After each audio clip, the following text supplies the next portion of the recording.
दोस्तों, पिछले क्लास में हमने जाना कि पौधों में पोषण किस प्रकार से होता है। आइए इस अध्याय में हम जानते हैं कि जंतु यानी कि प्राणियों में पोषण किस प्रकार से होता है।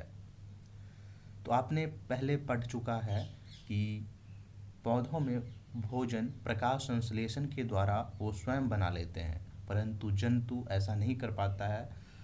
जंतु यानी कि प्राणी अपना भोजन प्रत्यक्ष और परोक्ष रूप से पौधों से ही प्राप्त करते हैं। कुछ प्राणी तो सीधे ही पौधों का भक्षण करते हैं, जबकि कुछ अन्य जंतुओं को अपना आहार बनाते हैं जो पौधे खाते हैं। कुछ जंतु पौधे और जंतु दोनों को खाते हैं। याद रखिए कि मानव सहित सभी जीवों को वृद्धि करने के लिए, शरीर को स्वस्थ रखने के लिए तथा गतिशील बनाए रखने के लिए खाद्य पदार्थ की आवश्यकता होती है। प्राणियों के पोषण में पोषक तत्वों की आवश्यकता होती है। आहार के अंतर्ग्रहण यानी भोजन करने की विधि और शरीर में इसके उपयोग की विधि, ये सारी चीज़ें सम्मिलित हैं पोषण में।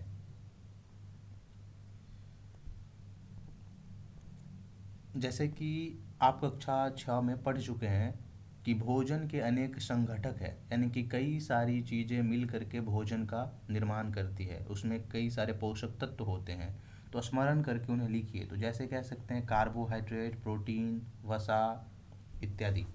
जैसे कि कार्बोहाइड्रेट कुछ संघटक जटिल पदार्थ है। अनेक जंतु इन जटिल पदार्थों का उपयोग सीधे इसी रूप में नहीं कर सकते हैं, अतः इन्हें सरल पदार्थों में बदलना आवश्यक हो जाता है। जैसा कि आप नीचे दिए गए आरेख से समझ सकते हैं कि जटिल पदार्थ को पहले सरल पदार्थों में तोड़ा जाता है, और ये जो जटिल पदार्थ का परिवर्तन होता है या फिर टूटता है, इसे हम कहते हैं विखंडन, और इस प्रक्रिया को कहते हैं पाचन। यानी कि जटिल पदार्थ का सरल पदार्थ में टूटना विखंडन कहलाता है, और ये जो प्रक्रम है, ये जो प्रोसेस है, इसको कहते हैं पाचन। अब हम बात करते हैं खाद्य अंतर ग्रहण की विभिन्न विधियां, यानी कि भोजन को खाने की कौन कौन सी विधियां हैं। तो भोजन के अंतर ग्रहण की विभिन्न विधि जो है भिन्न भिन्न जीवों के पे निर्भर करता है। मधुमक्खी और हमिंगबर्ड जैसे वो क्या करते हैं, पौधों का मकरंद चूसते हैं। मानव और कुछ अन्य जंतु जिसमें वो शिशु जिस समय वो शिशु रहता है तो माँ का दूध पीते हैं। अजगर जैसे सर्प वंश के प्राणी अपने शिकार को समूचा ही निगल जाता है, और कुछ जलीय प्राणी अपने आसपास पानी में तैरते हुए वहाँ पे जो खाद्य के कण मौजूद होते हैं उसको छान करके उसका भक्षण करते हैं।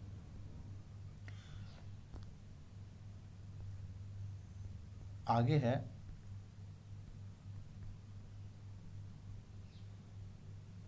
तो आपने जाना कि आहार की जो विधियां होती हैं, कोई छील करके, कोई चबा करके, कोई काट करके, कोई पकड़ कर, कोई निगल करके खाता है।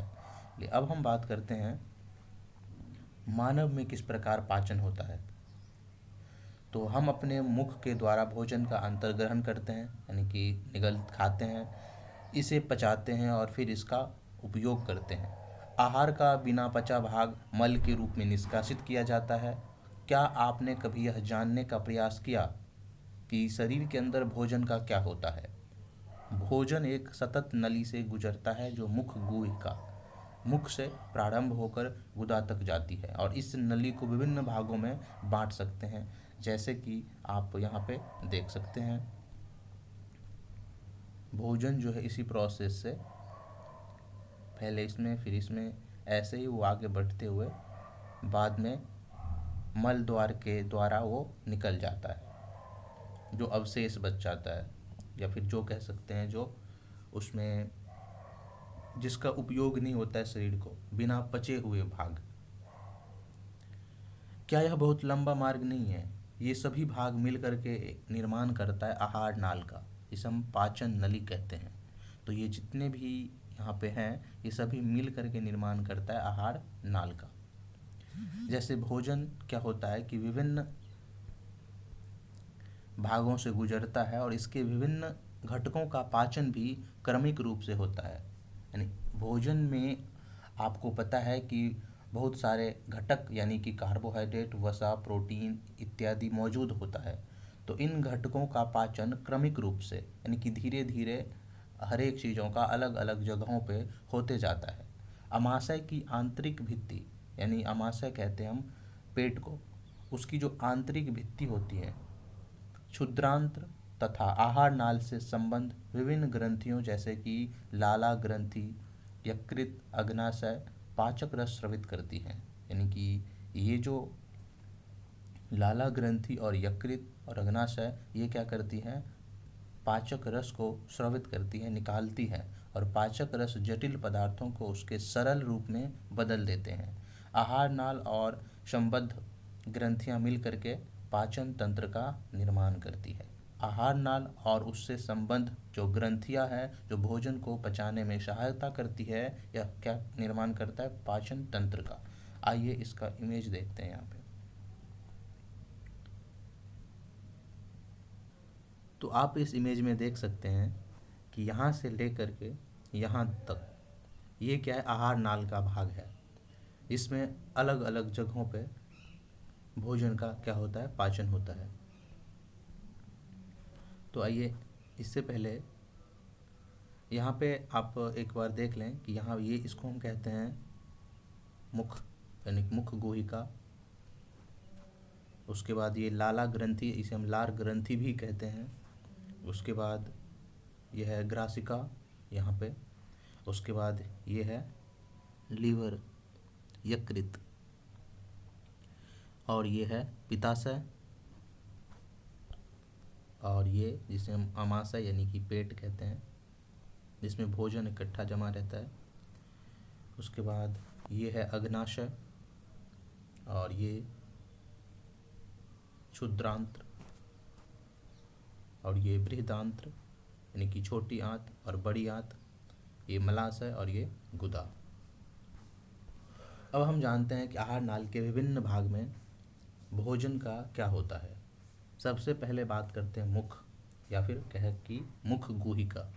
तो भोजन का अंतर्ग्रहण मुख द्वारा होता है। आहार को शरीर के अंदर लेने की क्रिया को हम कहते हैं अंतर्ग्रहण। हम दांतों की सहायता से क्या करते हैं, भोजन को चबाते हैं और यांत्रिक विधि द्वारा उसे छोटे छोटे टुकड़ों में, पीस में काटते हैं, डालते हैं। प्रत्येक दांत मसूड़ों के बीच अलग अलग गर्तिका सॉकेट में धंसा होता है। जैसे कि आप इस चित्र में देख सकते हैं, हमारे दांतों की आकृति भिन्न भिन्न है तथा इसके कार्य भी भिन्न भिन्न है। इसके अनुसार इन्हें अलग अलग नाम भी दिए जाते हैं। जैसे कि आप इस इमेज में देख सकते हैं कि ये जो दांत हैं ये कृंतक कहा जाता है, और इसको रजनक, और इस दोनों को इसको कहा जाता है अग्र चवर्णक। उसके बाद ये जो है इसे हम क्या कहते हैं, चवर्णक यानी कि चौ अपनी भाषा में कहें तो।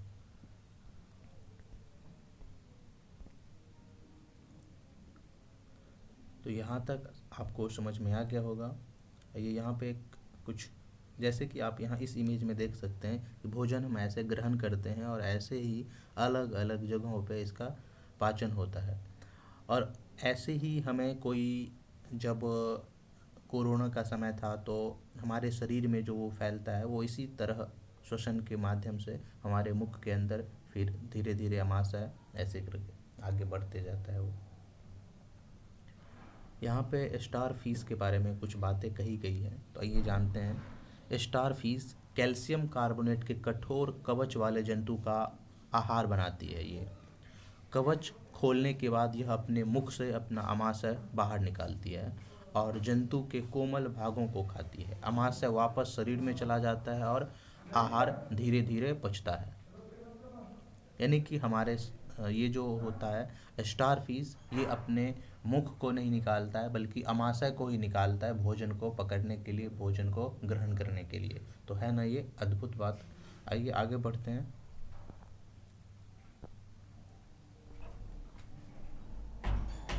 क्या यहाँ पे आइए जानते हैं कि दूध के दांत और अस्थायी दांत क्या होते हैं। तो आप देखे होंगे कि आप कुछ समय तो जैसे आप जब 5-6 साल के होंगे तो दांत गिरने लग जाते हैं, टूटने लग जाते हैं।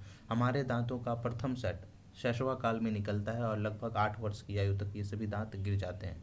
इन्हें हम दूध के दांत कहते हैं। इन दांतों के स्थान पर दूसरे दांत निकलते हैं जो अस्थायी दांत रहते हैं और ये मरण पर्यंत तक रहते हैं, कई टूट भी जाते हैं। सामान्य स्वास्थ्य व्यक्ति के अस्थायी दांत पूरे जीवन भर बने रहते हैं, यद्यपि वृद्धावस्था में ये प्रायः गिरने लग जाते हैं। तो ये था दूध के दांत के बारे में कुछ बातें। आइए अब देखते हैं कि मिठाइयाँ कैसे दांत का क्षय करती हैं, उसमें कैसे रोग उत्पन्न करती है। तो हमारे मुख में जीवाणु पाए जाते हैं, हजारों सैकड़ों लाखों में जीवाणु होते हैं, परंतु उनमें हमें कोई हानि नहीं होती। फिर भी खाने के पश्चात यदि हम दांत और मुख साफ न करें तो मुख में अनेक हानिकारक जीवाणु वास करके वृद्धि करने लग जाते हैं और ये जीवाणु दांतों के बीच फंसे भोजन की शर्करा का विघटन कर अम्ल को निकालती है, निर्मोचित करती है। और उसके बाद यह अम्ल जो है हमारे दांतों को धीरे धीरे क्षति पहुंचाता है। इसे हम कहते हैं दंत क्षय। यदि समय रहते इसका उपचार ना किया जाए तो दांतों में असहाय पीड़ा होने लग जाती है और जब ये चरम अवस्था में पहुंचता है तो यह टूटने लग जाता है।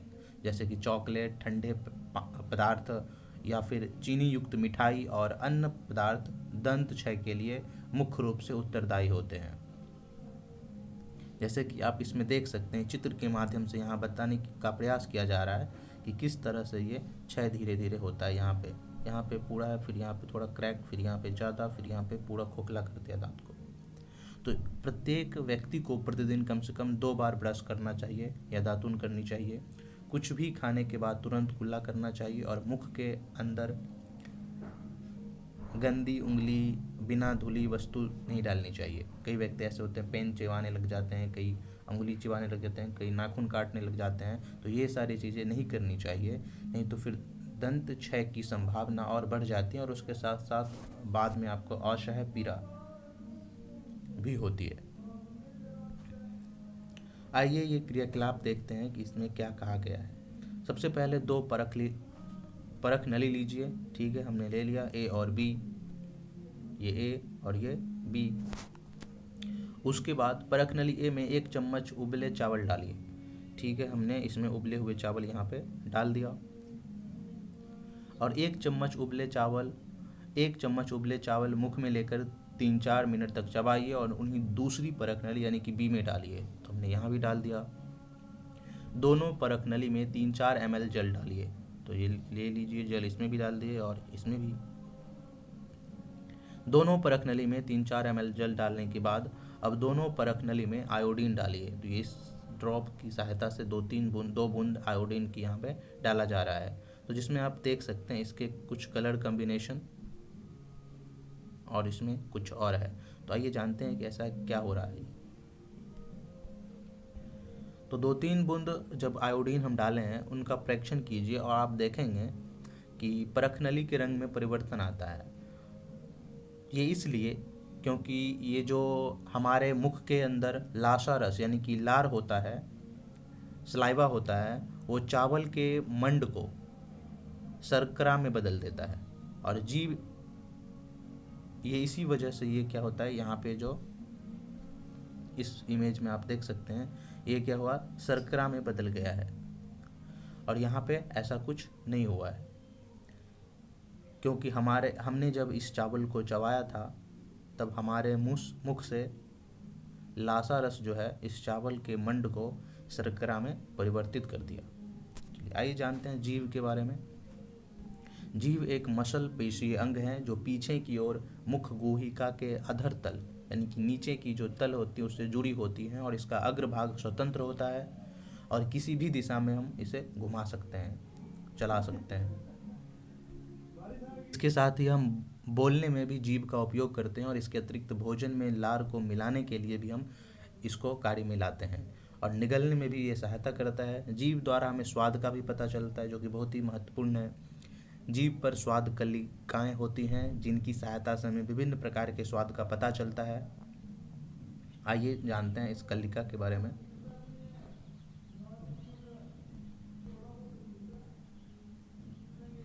जो है इससे पता चलता है हमें कोई वस्तु मीठा है कि नहीं, और ये पिछले वाले भाग से पता चलता है कड़वा, और ये इन दोनों से पता चलता है नमकीन और खट्टा।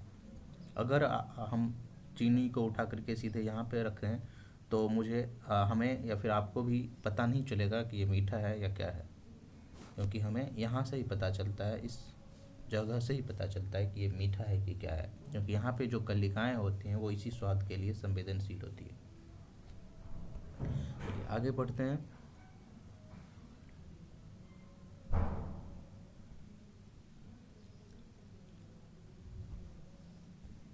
भोजन नली, ग्रासिका। निगला हुआ ग्रास नली अथवा ग्रासिका में जाता है, यानी कि हम भोजन जो निगलते हैं वो एक नली में जाता है जिसे हम कहते हैं ग्रासिका। जैसे कि आप 2.2 में इसका इमेज देख सकते हैं।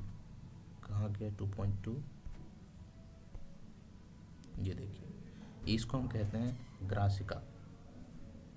और ये यहाँ से जो भोजन कंठ से जो नीचे उतरा तो ये इस ग्रासिका में गया, और ये ग्रासिका फिर किससे जुड़ा है?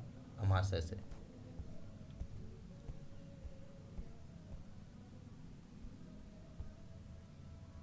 ग्रासिका गले और वक्ष से होती हुई जाती है। ग्रासिका की भित्ति के संकुचन से भोजन नीचे की ओर सरकता जाता है और वास्तव में संपूर्ण आहार नाल संकुचित होती रहती है तथा यह गति भोजन को नीचे की ओर धकेलती है। कभी कभी हमारा आमाशय खाए हुए भोजन को स्वीकार नहीं करता, जिसके फलस्वरूप वमन यानी उल्टियों के द्वारा उसे हम बाहर निकाल दिया जाता है।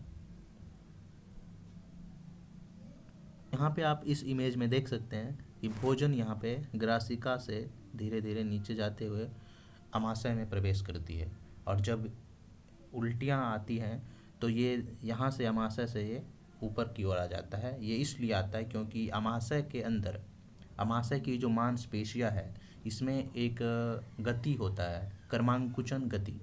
इस गति के कारण भोजन फिर नीचे आगे की ओर अग्रसर हो जाता है।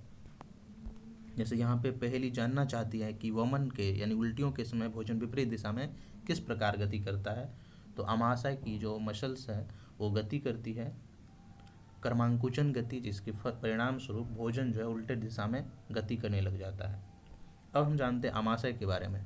अमाशय मोटी भित्ति वाला एक थैली नुमा संरचना है। यह चपटा एवं जे की आकृति का होता है, जैसे कि आप यहाँ पे देख सकते हैं कि ये जे की आकृति का है, तथा आहार नाल का सबसे चौड़ा भाग होता है। यह एक ओर ग्रासिका से खाद्य प्राप्त करता है और दूसरी ओर क्षुद्रांत्र में खुलता है।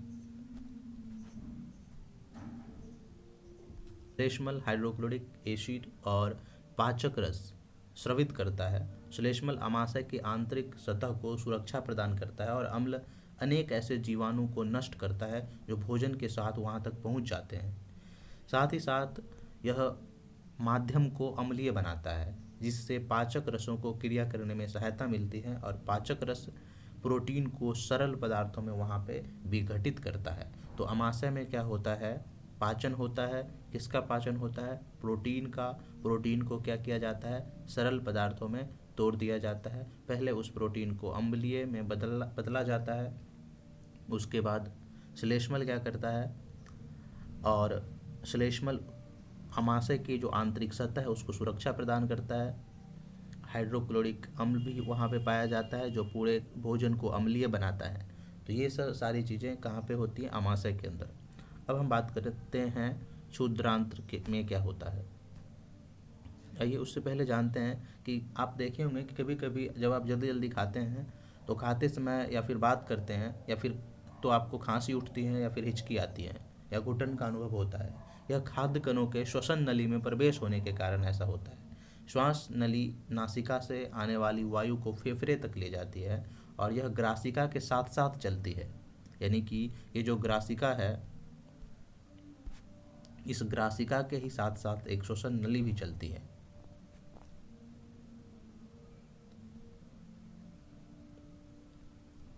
मतलब कि ये जो ग्रासिका है इसी से हवा भी इसके साथ साथ इससे नीचे चलती है, यानी कि यहाँ पे ये नहीं हम कह रहे हैं कि दो नली हैं, यहाँ पे एक नली है जिसमें से भोजन और इधर से भोजन फिर इधर से श्वास ऊपर चल, ये भोजन नीचे, फिर श्वास ऊपर नीचे ऐसे। परंतु ग्रासनी में वायु और भोजन मार्ग एक ही होते हैं। फिर भोजन के श्वसन नली में प्रवेश करने से किस प्रकार रोका जाता है? भोजन निगलने के समय एक मसल संरचना वाल्व वाल्व का कार्य करती हैं जो कि श्वास नली को ढक देती हैं और भोजन को ग्रासनी में भेज देता है। संयोगवश यदि अगर आपका ध्यान भटक गया हो तो उस समय क्या होता है कि हमारा शरीर जो है उसे उस श्वास नली को ढकना भूल जाता है, जिससे भोजन क्या है कि श्वास नली में प्रवेश कर जाती है और हमें घुटन का, हिचकी का या खांसी उठती है तब। इस तरह से होता है हमें ये। उसके बाद अब बात करते हैं क्षुद्रांत्र की। तो लगभग 7.5 मीटर लंबी अत्यधिक कुंडलित एक नली है। यह यकृत और अग्नाशय से स्राव प्राप्त करती है और इसके अतिरिक्त इसकी भित्ति में भी कुछ रस स्रवित होते हैं। यकृत क्या है? तो यकृत गहरे लाल भूरे रंग की ग्रंथि हैं जो उदर यानी कि पेट के ऊपरी भाग में दाहिनी ओर दक्षिणी ओर अवस्थित होती हैं। यह शरीर की सबसे बड़ी ग्रंथि है। यह पीत रस स्रावित करती है, यानी कि यकृत क्या करती है? पीत रस स्रावित करती है जो एक थैली में संग्रहित होता है। इसे हम पित्ताशय कहते हैं। पीत रस वसा के पाचन में महत्वपूर्ण होता है। तो हम कह सकते हैं कि वसा का पाचन कहाँ पे होता है? तो यकृत के द्वारा होता है, यकृत में होता है। अब है अग्नाशय।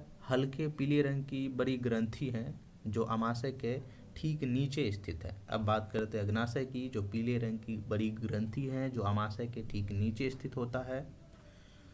और अग्नाशिक रस यानी कि कार्बोहाइड्रेट्स एवं प्रोटीन पर क्रिया करता है, यानी उसका पाचन कहाँ पे होता है? अग्नाशय में होता है।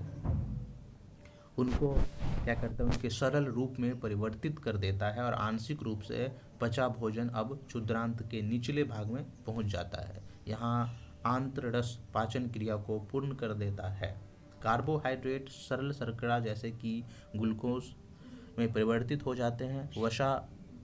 वसा अम्ल एवं गेलसुराय में, और प्रोटीन एमिनो अम्ल में परिवर्तित हो जाती है। तो यहाँ पे अग्नाशय में क्या होता है? कार्बोहाइड्रेट शर्करा में परिवर्तित हो जाता है और फिर कार्बोहाइड्रेट जो है वो शर्करा वो ग्लूकोज में परिवर्तित हो जाता है। वसा जो है वो गिलसुराय में परिवर्तित हो जाता है और प्रोटीन एमिनो एसिड में परिवर्तित हो जाता है। और ये कहाँ पे होता है? अग्नाशय में, जैसे कि आप यहाँ पे देख सकते हैं नीचे अग्नाशय यहाँ पे।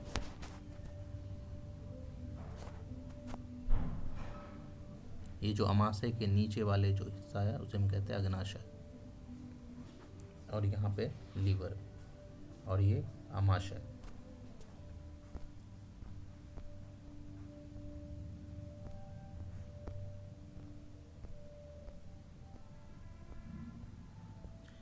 चलिए आइए इसके बारे में बढ़ते हैं। एक विलक्षण दुर्घटना द्वारा अमाशय की कार्यप्रणाली की खोज हुई। सन 1822 में एलेक्सिस सेंट मार्टिन नामक व्यक्ति गोली लगने के कारण बुरी तरह से घायल हुआ। गोली से वक्ष क्षतिग्रस्त हो गया और अमाशय में एक छिद्र हो गया। उसे विलियम ब्यूमॉन्ट नामक अमेरिकी सैनिक चिकित्सक के पास ले गया और चिकित्सक ने उसकी जान तो बचा ली, परंतु वह अमाशय का छिद्र भली भांति बंद न कर सका और उसने छिद्र को पट्टी से ढक दिया। ठीक है। ब्यूमॉन्ट को छिद्र में जो अमाशय के अंदर झांकने का दुर्लभ अवसर प्राप्त हुआ और उसने कुछ रोचक प्रेक्षण किया। ब्यूमॉन्ट ने देखा कि अमाशय भोजन का मंथन कर रहा था। उसकी भित्ति से तरल स्रावित हो रहा था जो भोजन को पचा सकता था। उसने यह भी देखा कि अमाशय क्षुद्रांत में तभी खुलता है जब अमाशय में भोजन का पाचन पूरा होता है, यानी कि हमारे अमाशय के अंदर भोजन का पूरा पाचन होता है, उसके बाद ये खुल जाता है क्षुद्रांत। और उसने अपने आंखों से ये देखा। तो है ये आश्चर्य की बात। क्योंकि अब बात करते हैं क्षुद्रांत्र में किस तरह से अवशोषण होता है भोजन का, पचे हुए भोजन का। पचा हुआ भोजन अवशोषित होकर के क्षुद्रांत की भित्ति में स्थिर रुधिर वाहिका में चला जाता है और इस प्रक्रम को हम अवशोषण कहते हैं। क्षुद्रांत्र की आंतरिक भित्ति पर अंगुली के समान उभरी हुई संरचना होती है जिसे दीर्घ रोम या फिर रसांकुर कहते हैं। क्या आप अनुमान लगा सकते हैं कि दीर्घ रोम की आंत्र में क्या भूमिका है? दीर्घ रोम पचे हुए भोजन के अवशोषण हेतु तल क्षेत्र बढ़ा देते हैं। प्रत्येक दीर्घ रोम में सूक्ष्म रुधिर वाहिका का जाल फैला होता है, छोटा छोटा, उसमें रुधिर वाहिका, रुधिर की नली होती है। दीर्घ रोम की सतह से पचे हुए भोजन का अवशोषण होता है और यह रुधिर वाहिका में चला जाता है और अवशोषित पदार्थ का स्थानांतरण रुधिर वाहिकाओं द्वारा शरीर के विभिन्न भागों में चला जाता है। यानी कि यहाँ क्षुद्रांत में आके क्या होता है कि भोजन वहाँ पे एक होता है दीर्घ रोम, दीर्घ रोम में खून की वाहिका, खून की नली होती है, उसका जाल फैला होता है। दीर्घ रोम की सतह पर पचे हुए भोजन अवशोषित हो जाती है और यह हमारे पूरे शरीर में फैल जाता है। जहाँ उनका उपयोग जटिल पदार्थों को बनाने में किया जाता है, इस प्रक्रम को श्वंगीकरण कहते हैं। कोशिका में उपस्थित ग्लूकोज का विघटन ऑक्सीजन की सहायता से कार्बन डाइऑक्साइड एवं जल में हो जाता है और हमारे जो कोशिका में उपस्थित है ग्लूकोज, उसका विघटन ऑक्सीजन की सहायता से कार्बन डाइऑक्साइड और जल में हो जाता है और ऊर्जा मुक्त होती है। भोजन का वह भाग जिसका पाचन नहीं हो पाता, वो अवशोषण नहीं होता, वो बृहदांत्र में भेज दिया जाता है। बृहदांत्र क्या है? क्षुद्रांत की अपेक्षा चौड़ी एवं छोटी होती है। यह लगभग 1.5 मीटर लंबी होती है। इसका मुख्य कार्य जल और कुछ लवण का अवशोषण करना है और पचा हुआ अपचित पदार्थ मलाशय में चला जाता है और अर्ध ठोस मल के रूप में वहाँ पे उपस्थित रहता है और समय समय पर गुदा के द्वारा यह मल बाहर निकाल दिया जाता है। इसे हम निष्कासन कहते हैं। तो ये था कि मनुष्य में किस तरह से भोजन का, आहार नाल के माध्यम से भोजन का पाचन होता है। अब हम बात करते हैं कि घास खाने वाले जंतु में किस तरह से पाचन होता है। आपने शायद देखा होगा कि गाय भैंस क्या करती है, जब उसके सामने खाना आता है तो वो खाते जाती है, खाते जाती है। वो भी शायद सोचती होगी कि आदमी का कोई ठिकान नहीं कि कब वो सामने से छीन के हटा दे। लेकिन वो ऐसा इसलिए करती है क्योंकि वह सबसे पहले अपने भोजन को भंडारित करना चाहती है। वह भाग कहलाता है रूमेन। और ये जो रूमिनेंट है, ये अमाशय में 4 भागों में बटा होता है। रूमेन में भोजन का सबसे पहले आंशिक पाचन होता है। पहले पहले उसने निगल लिया और बाद में जब वो फुर्सत में फिर उधर से निकाल करके फिर उसका जुगाली करते रहता है। तो इसीलिए आप देखे होंगे कि उस खाना खाने के 1 घंटा के बाद भी वो मुंह को चलाते रहता है। और इस प्रक्रम को हम कहते हैं रोमंथन, यानी कि वो जो चबाते रहता है, इस प्रक्रम को क्या कहते हैं? रोमंथन। और ऐसे जीव जो ये करता है इसे कहते हैं रूमिनेंट या रोमंथी। अब घास में सेल्यूलोज की प्रचुरता होती है, जो एक प्रकार का कार्बोहाइड्रेट है। और किसी रूमिनेंट अथवा रोमंथी पशु, हिरन आदि के रूमेन में सेल्यूलोज का पाचन करने वाले जीवाणु पाए जाते हैं। कई ऐसे भी जंतु हैं जिसके अंदर ये जीवाणु नहीं पाए जाते हैं, जैसे कि शेर घास नहीं खाता है। तो बहुत से ऐसे भी हैं जिसमें, जैसे कि मानव भी है, उसमें सेल्यूलोज का पाचन नहीं हो पाता है। अब यह पहेली क्या जानना चाहती है कि ये जंतु भोजन करते समय इसे भली भांति क्यों नहीं चबा पाते, यानी कि जब वो भोजन करता है तभी ये क्यों नहीं चबा पाता। तो ये पहले क्या करता है? भंडारित करता है। अब बुझो भी जानना चाहता है कि मनुष्य मवेशियों की तरह सेल्यूलोज को क्यों नहीं पचा सकता।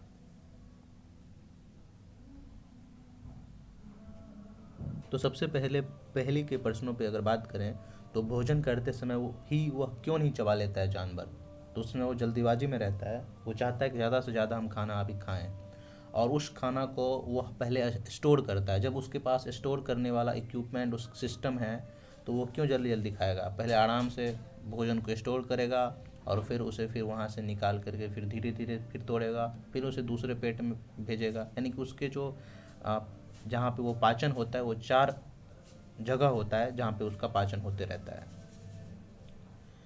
तो ये हो सकता है इस वजह से वो भली भांति चबा करके तुरंत नहीं खा पाता है, पहले स्टोर करता है, उसके बाद धीरे धीरे निकाल करके चिबाते रहता है। तो बूझो यह जानना चाहता था कि मनुष्य मवेशी की तरह सेल्यूलोज को क्यों नहीं पचा सकता। तो अभी मैंने आपको बताया कि रूमेन होता है जानवरों के इसमें अमाशय में, जिसमें ये जीवाणु है वहाँ पे जीवाणु पाया जाता है जो सेलुलोज का पाचन करता है। जबकि अगर हम मनुष्य के बारे में बात करें तो मनुष्य के आमाशय में ऐसा कोई जीवाणु होता ही नहीं है जो सेलुलोज के पाचन को कर सके। इसीलिए मनुष्य जो है मवेशी की तरह घास नहीं खाता है, और खाएगा भी तो उसका पाचन नहीं होगा। तो अब तक आपने उन जंतुओं के बारे में पढ़ा जिसमें पाचन तंत्र पाया जाता है, परंतु बहुत से ऐसे भी सूक्ष्म प्राणी हैं जिसमें ना तो मुख होता है और ना ही पाचन तंत्र होता है। फिर वो किस प्रकार भोजन का अंतर्ग्रहण करते हैं और उसका पाचन करते हैं, इसके बारे में आइए जानते हैं। अमीबा। अमीबा में किस तरह से संभरण एवं पाचन होता है। तो अमीबा जलाशयों में पाया जाने वाला एक कोशिकीय जीव है, और अमीबा की कोशिका में एक कोशिका झिल्ली होती है, एक गोल सघन केंद्रक होता है, और कोशिका गर्भ में बुलबुले के समान अनेक धनियाँ होती हैं। अमीबा निरंतर अपनी आकृति एवं स्थिति बदलती रहती हैं। यह एक अथवा अधिक अंगुली के समान प्रवर्ध निकलता रहता है। उन्हें पादाव, कृत्रिम पाँव कहते हैं, यानी कि ये जो हम समय समय पे वो निकालते रहता है, यानी कि ये अपनी स्थिति को बदलते रहता है। कभी ऐसे हो गया, कभी ऐसे फिर हो गया, फिर कभी ऐसे हो गया, वो कुछ करते रहता है। तो और ये जो उसका ये है, इसे हम कहते हैं पाँव। अमीबा का ये क्या है, पाँव है।